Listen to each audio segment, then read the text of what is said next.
it's really interesting to see the full circle of Ngannou, where the pro boxing is now at his hands. I mean, it's in the palm of his hand. You got Deontay Wilder. That's a great fight. You have an Anthony Joshua matchup, which I think would be really cool to see. Following Joshua's performances against Usyk, how can Ngannou deal with those guys? And I would be tough if after this Francis gets in there and then gets nuked or has a really bad performance. Again, because people are just trying to say, hey, this was an off night for Tyson. What if it wasn't? What if it wasn't an off night for Tyson? And what if Francis Ngannou is just kind of that guy, right? Could you imagine a world where late next year or maybe even 2025, Francis gets in there for the belts, and becomes the undisputed boxing heavyweight champion of the world after he's accomplished what he's done in mixed martial arts? It'd be unprecedented. I mean, that is something that catapults him into combat sports, not even just sports Hall of Fame, upper echelon of any athlete from any era, from any sport.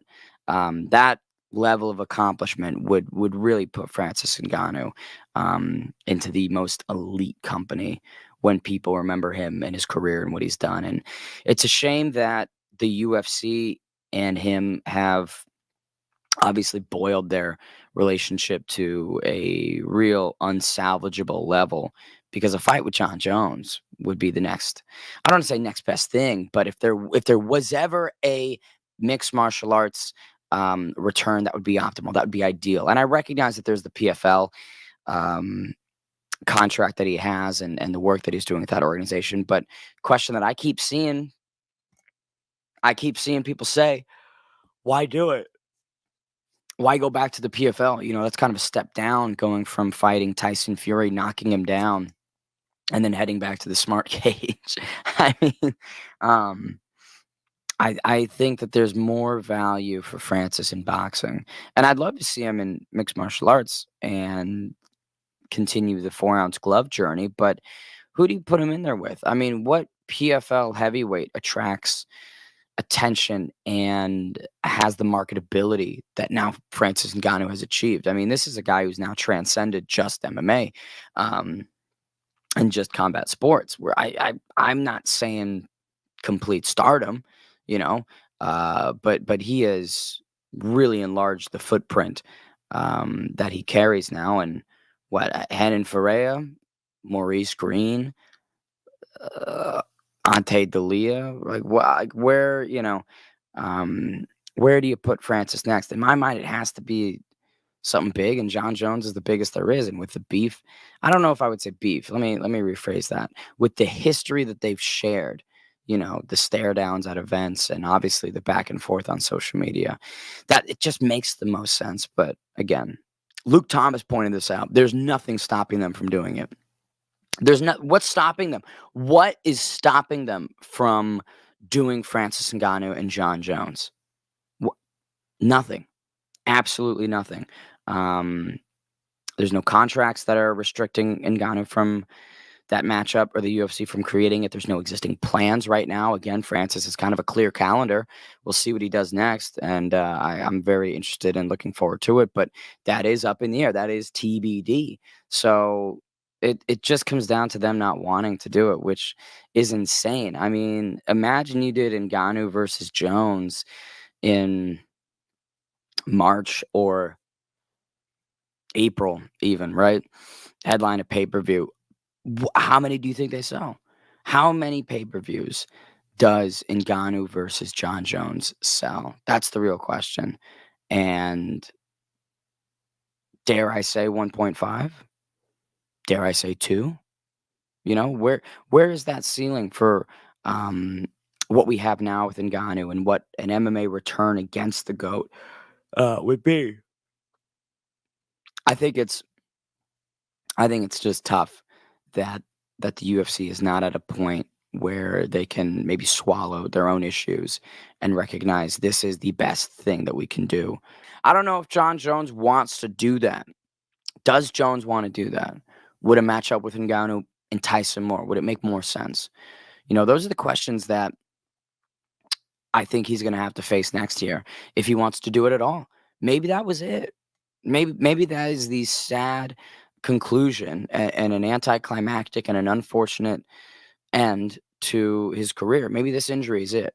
How does he come back at 37? You know, that's not, guys, that's not young. But at the same time, I don't think Francis Ngannou is young either. I think he's mid 30s as well. So, we've got a time, we've got we got a clock and it's ticking. The time's burning away. But I don't know. I think Ngannou, if he wants to box again, let's break it up this way. If he's gonna box, I think Deontay Wilder makes the most sense. Hardest hitter in boxing versus the hardest hitter in mixed martial arts. I thought that sold just as good as Tyson Fury. Call me crazy. But I thought the Wilder and Ngannou matchup sold on paper just as good. I think there's enough marketing angles. Um,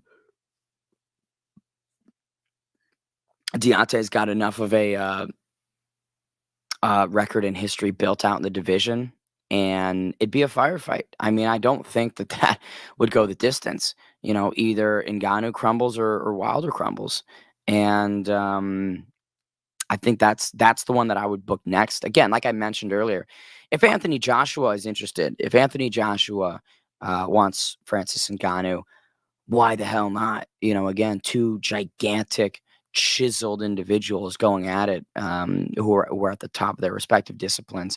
And if Ngannou can get a win over AJ or Deontay, I mean, again, there is nothing preventing him from a potential shot at a couple belts. You know what I mean? There's nothing preventing him. And if I'm the PBA or the BBOC, whatever the sanctioning bodies are, again, I don't know boxing that well.